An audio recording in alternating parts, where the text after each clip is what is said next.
मंच पर विराजित स्वामीद्वय, आपको सादर प्रणाम करता हूँ। भाई साहब सर्वेश्वर शर्मा साहब, आदरणीय सुरेश जी गौर साहब, हमारे चेहलम साहब, रमेश जी पंड्या साहब, आदरणीय ओझा साहब और सामने विराजमान मेरे सभी विद्वान साथियों, आज हम एकत्रित हुए हैं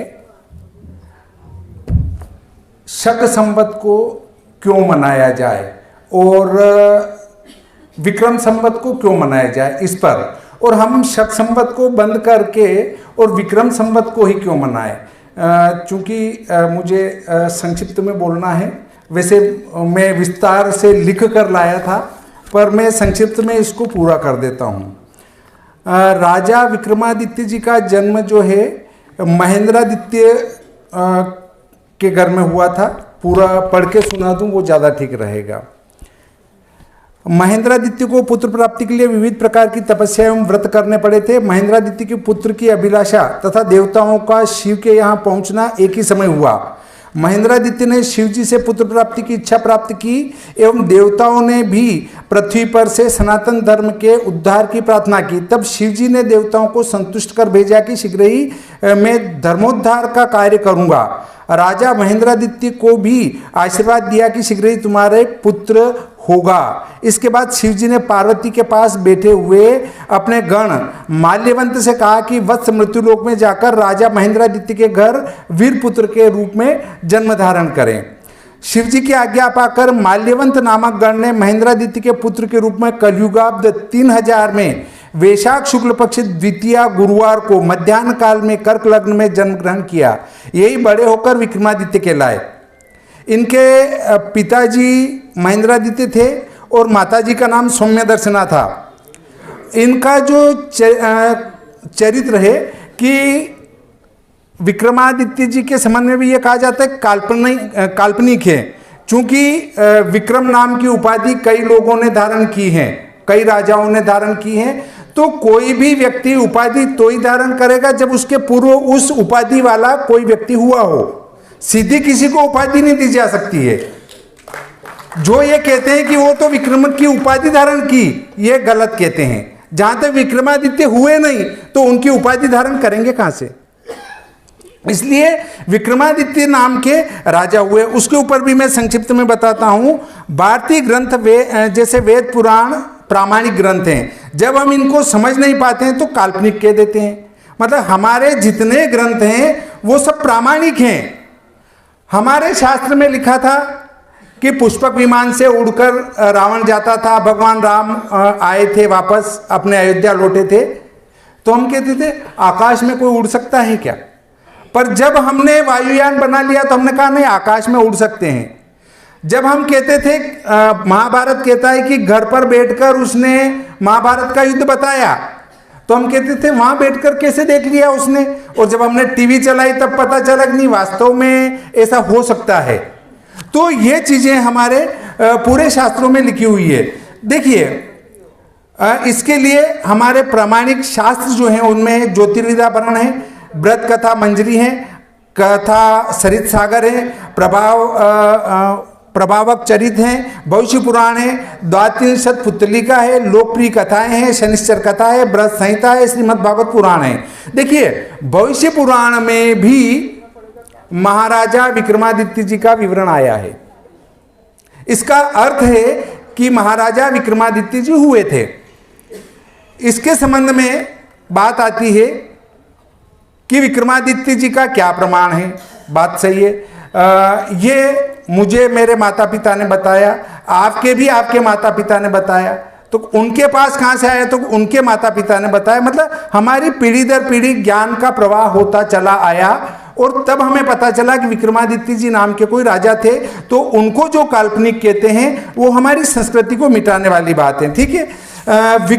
विक्रम विश्वविद्यालय विक्रमादित्य जी के नाम पर चल रहा है। विक्रमादित्य की सभा के 9 रत्न थे।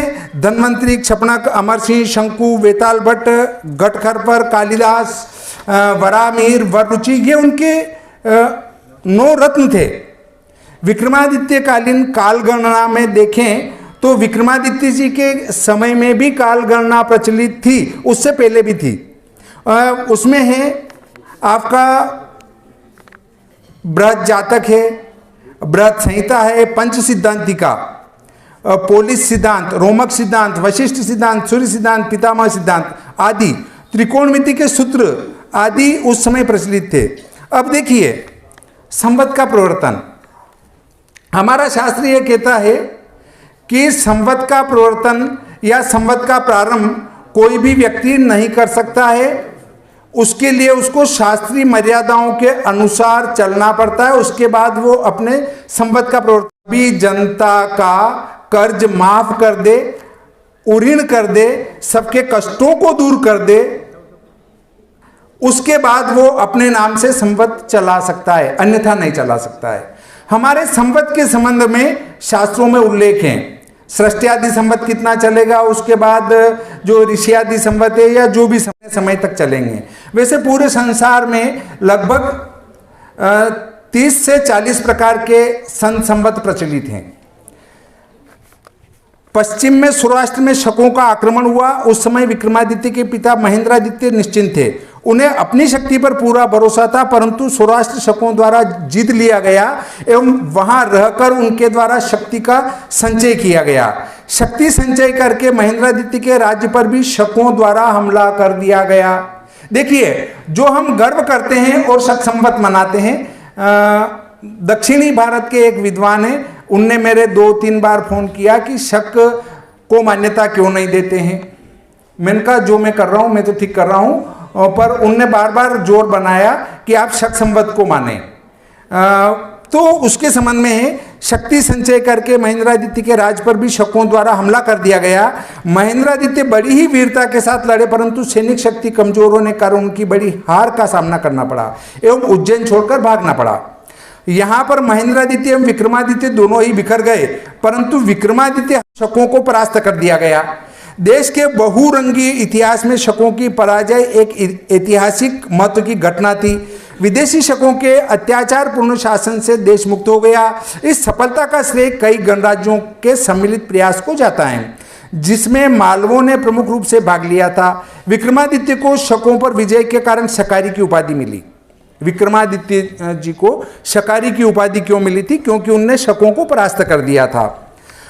और इस घटना ने देश में शांति तथा समृद्धि के युग का आरंभ किया।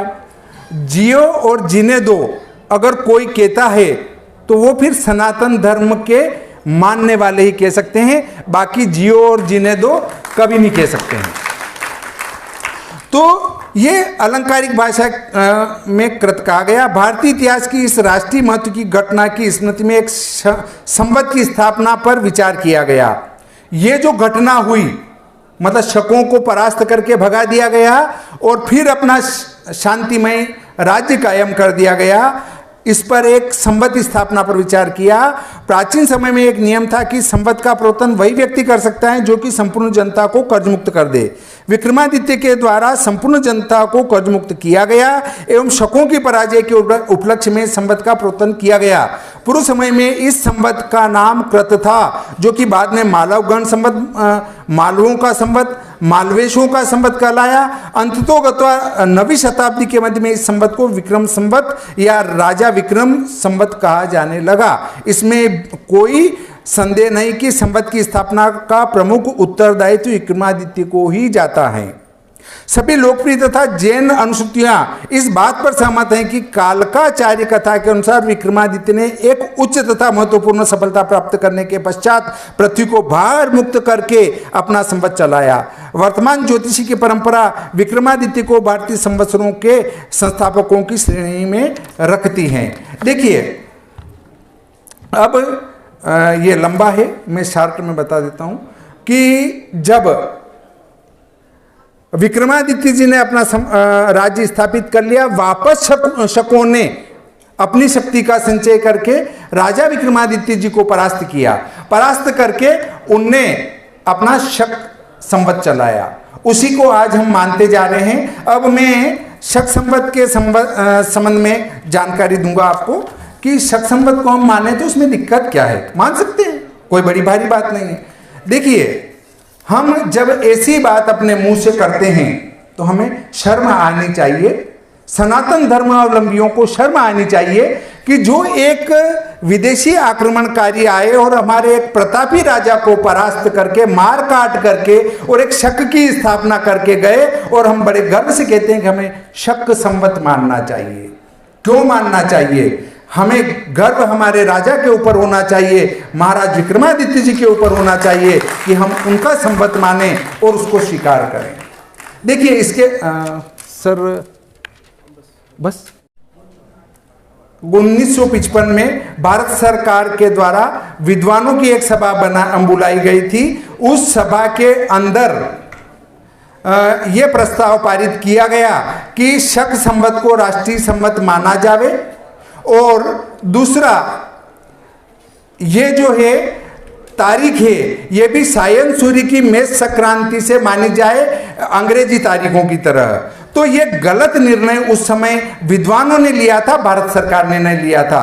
तो हम आज उसमें ये संशोधन कर सकते हैं कि जब हम उस तारीख, नई तारीख बनाकर अगर उसको माने, इससे अच्छा है कि अंग्रेजी तारीख को ही मान लो। हम हमारी जो संस्कृति उसको तो लुप्त कर रहे हैं। इसके लिए सबसे बढ़िया क्या होगा कि हम वो जो तारीख, भारतीय तारीख है जिसको राष्ट्रीय तारीख कहते हैं, उसका व्रत, पर्व, तिथि आदि से कोई लेना देना नहीं है, उसको क्यों माना जावे। तो एक समिति बनाकर यह निर्णय वापस किया जावे कि शक संवत के स्थान पर विक्रम संवत को मान्यता दी जावे, और जो हमारी राष्ट्रीय तिथि है उसकी जगह हमारी जो भारतीय तिथियां चलती है उसको ही मान्यता दी जावे। इतना कहकर मैं अपना स्थान ग्रहण करता हूं।